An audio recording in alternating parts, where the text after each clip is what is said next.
I was good, cool game, man. Hey, but look though, so now I'm about to cut our hair or my hair or whatever. So yeah, so I'm about to cut my hair, line myself up. This is I'm gonna call this video end of an 8 week wolf chop, whatever you want to call it. You know what I mean? So we about to cut our ways off. I mean, yeah, I'm tripping. We about to cut our hair. We about to get a haircut, man. You know what I mean? We about to get a haircut. That's what we about to do. About to get a haircut. Yeah. So y'all just watch the video, man. Hey, look, before we start, man, make sure you like, comment, subscribe, man. Do it all, man. Show some love to the kid, man. But yeah, man, let's get into this video, man. Oh yeah, yeah, yeah, yeah, yeah, yeah. This is just horrendous. We're supposedly Going so fast, hope I don't crash. One false move, that could be my last. Hey, so look, the only way to really get big progress, or not big progress, but to increase your wave length, like to make your waves bigger, don't cut your hair so damn short. You know what I mean? So for me, I used to keep my waves at like a 1. Now I cut my hair to about a 2.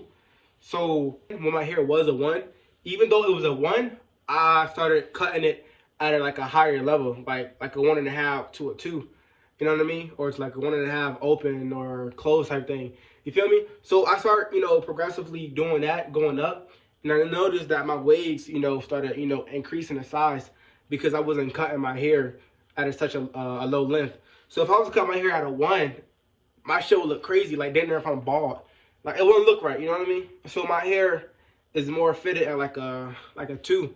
So I'm gonna cut my hair at a 2. I'll probably do 2 open. Start with a 2 open, and then I'll probably end up, depending on how that look, I'll probably do a 2 close. So yeah, but yeah, so you want to make sure you start at like the biggest guard and then work your way down. But the whole goal is to have the biggest guard, because you want your waist to be big. The bigger your waist, the nicer it looks. You feel me? Not everybody can have big waves, depending on the course of your hair and things of that nature. But what I trained my hair, doing washer style method, comb methods, all that. You know what I mean? So all that plays a factor, including cutting your hair. So for those who's getting ready to cut their hair, and if you want big waves, do not cut your hair at a low length. You want to make sure it's at a good, long, decent length. You know what I mean? So this is where the growth, the progress come in. Training your hair comes in. Yeah, man. Let's get into this video.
This a decent length for me. I think I like this length. It's right here. So I ended up doing this is a 2 close. So I can see. I did the 2 open. I didn't like it. I could have did it. I mean, it was good enough, but I wanted it to be just a tad bit lower. So I went ahead and did a 2 close right here. And then, as y'all know, I kind of left the crown as a 2 open. So yeah, that's how we're gonna keep the cut. So we're gonna leave it like this. I ain't gonna cap. My hair was a little oily, so it ain't really get down as low as it's supposed to, you know. But I mean, it's good, feel me? So yeah, I mean, hey, but I'm gonna holler at y'all on the next video though. Stay tuned though, man. Hey, show your boy some love. Make sure you like, comment, subscribe, man. Do it all, man. I'm gonna holler at y'all. All right.